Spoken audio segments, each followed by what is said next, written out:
prelepi Gorenjski govori znan napev, prelep pa je tudi pogled nanjo z višine. In to ne kar od koderkoli.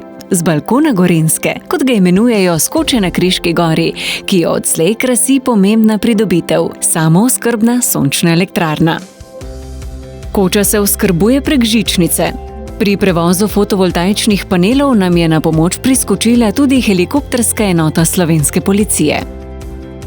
V Planinskem društvu Križe smo se odločili za izgradnjo sončne elektrarne, predvsem zato, ker je stroškovno to ugodno in pri našem poslovanju nam bo to prišlo zelo, zelo prav.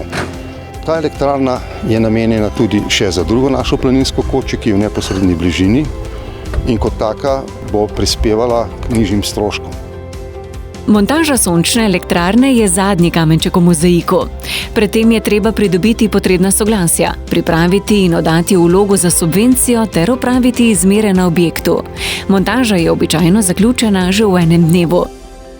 V primeru pločevinaste trapezne strehe, kakršna pokriva kočo na Kriški gori, je prvi korak pri montaži namestitev podkonstrukcije, ki se pritrdi neposredno na kritino.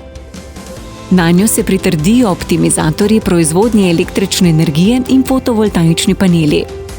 Sledijo elektroinštalaterska dela, s katerimi fotovoltaične panele na strehi povežemo z razmernikom enosmernega toka in elektromarico. Moč sončne elektrarne, nameščene na Kriški gori, je dobrih 22 kilovatov. Letna proizvodnja pa bo presegla 25.000 kilovatnih ur električne energije.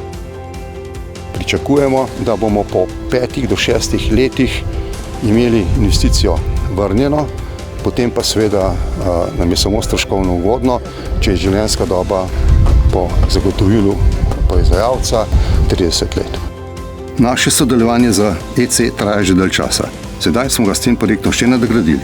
Izkazali so se strokovnostjo, profesionalno upravljanjem ugledom na terenu in pri pripravi projektne dokumentacije, ki je res veliko. Vsekakor smo z njihovim pristopom in izvedbo zelo zadovoljni.